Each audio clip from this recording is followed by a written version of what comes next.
Thank you. Chair recognizes himself for 5 minutes of questions. Director, I've received certain reports that more than 60,000 First Step Act eligible inmates in the system face significant delays in their pre-release to a halfway house or final release to freedom because there's not full compliance, or you haven't been able to fully comply with the First Step Act yet. And there are estimates that these delays range from 3 to 6 to even as much as 12 months, depending on the length of sentence, which may be costing the taxpayer as much as $5 billion, according to estimates. So I'm going to ask you today, do those numbers sound accurate to you? Are they accurate? I'd want to confirm with my team on the accuracy of those numbers, but anecdotally, that is what I'm hearing when I walk the institutions. There's a lot of frustration with the adult in custody population about them already qualifying for an RRC, and we simply don't have the capacity in the community. And so you're raising a very important point. The Residential Reentry Center program was created before FSA. Before FSA, people would spend weeks or months in an RRC. Now they qualify for months and years in a residential reentry center. And so we are at capacity. Right now, my team is assessing what that future need will be in terms of resources for residential reentry centers. So there's been a long promised but much delayed conditional maximum FTC calculator within what's the delay on that? Is that happening? Can we anticipate that? Is there a way for you to commit? I'd like you to commit to get that up and running within the next 60 days. Tell me what's going on with that, please. So, Congressman, that was the case. It's now the earned time calculator, right. The earned time credit calculator. Right. It's fully operational. Any errors that we're hearing about now are because of human input into the system, not because the earned time credit calculator is broken.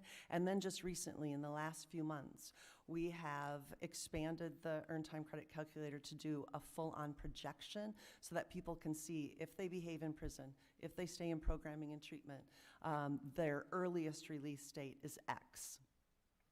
So thank you for that. And I'm going to leave that topic for a second. We can maybe talk more about that later offline.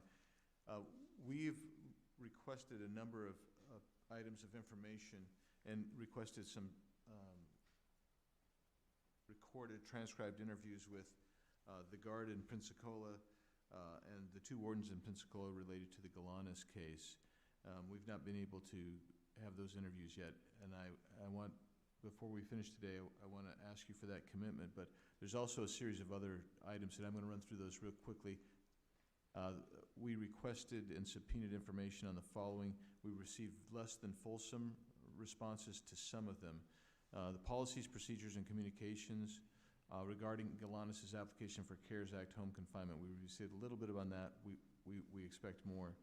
All coordination between staff members of BOP and the U.S. Attorney's Office for Southern District of New York and DOJ in that case. Again, the information regarding the allegations of sexual assault and sexual harassment perpetrated against Galanis by a BOP staff member. And then I want to ask you, and then there's several other things, and I'll get to those in a second if I've got time. But I want to ask you, are you aware of the requirements of the Prison Rape Elimination Act? I'm sure you are.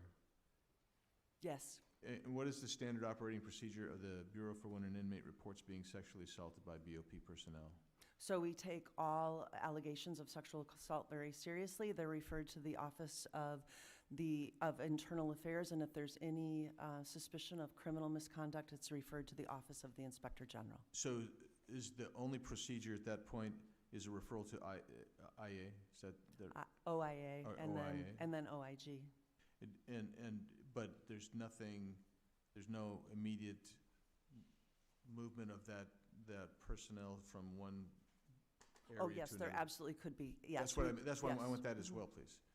Yes, so we do an assessment around safety, both for the victim, safety for the victim, and safety for other individuals in the institution. So how quickly is that, like, for the inmate to be removed from the facility? I think it's common practice for the victim to be moved in short order, or the employee moved in short order. So when you say short order, what are we talking about? Sometimes it could be immediate, Congressman. And let's see here, I want to see here. There was a judge in Kansas, my time's expired, but I'm going to send you some written questions as well, okay, that we're going to want answers to, because I want to respect everyone's time here. So I'll send you some written questions, but I would, again, get back to the less than fulsome answers we've received on the request for documents and answers that we've sent. And Director, I would ask that you get your team on that right away so we get that information in. And appreciate you being here today. And with that, this committee is adjourned.